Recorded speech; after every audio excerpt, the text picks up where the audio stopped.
Simula na ngayong araw ng pilot testing ng matatag curriculum ng Department of Education. Isa ang Tinajeros National High School sa kasama sa pilot testing ng programa. Live mula sa Malabon City, puntahan natin si Bien Manalo. Bien?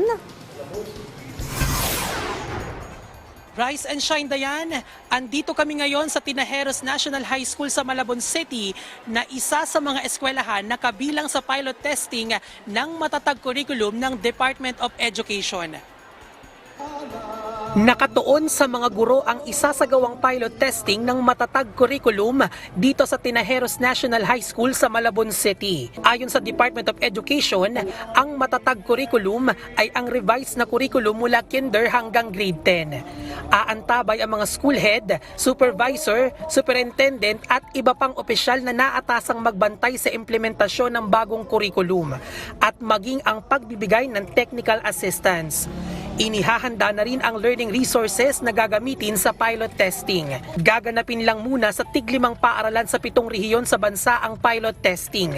Partikular sa kinder, grade 1, grade 4 at grade 7. Dito titingnan ang mga posibleng hamon o issue para maging maayos sa oras ang full implementation. Sa phase implementation ng bagong curriculum, ipapatupad ito sa school year 2024 to 2025. Sa kinder, grade 1, grade 4 at grade 7.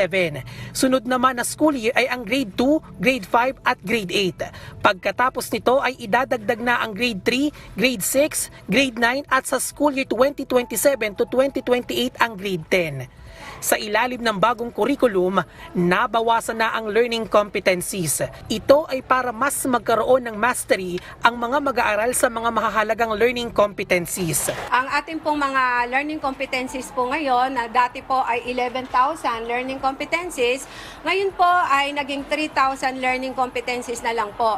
Ito po ay pinag-aralan ng mga eksperto. At ang mga eksperto po nito, naniniwala po kami na sila po ay may mga puntos na inilatag para sa pagbabagong ito ng DepEd matatag. Dayan, 5 eskwelahan dito sa Malabon City ang kabilang sa pilot testing ng matatag curriculum. 3 dito ang elementary school habang 2 naman ang high school. Kabilang na itong Tinajeros National High School. Ayon sa DepEd, random selection ang ginawa ng kagawaran sa pagpili ng mga eskwelahan para sa implementasyon ng matatag curriculum. At yan muna ang update dito sa Malabon City. Balik sa iyo, Dayan. Maraming salamat sa iyo, Bien Manalo.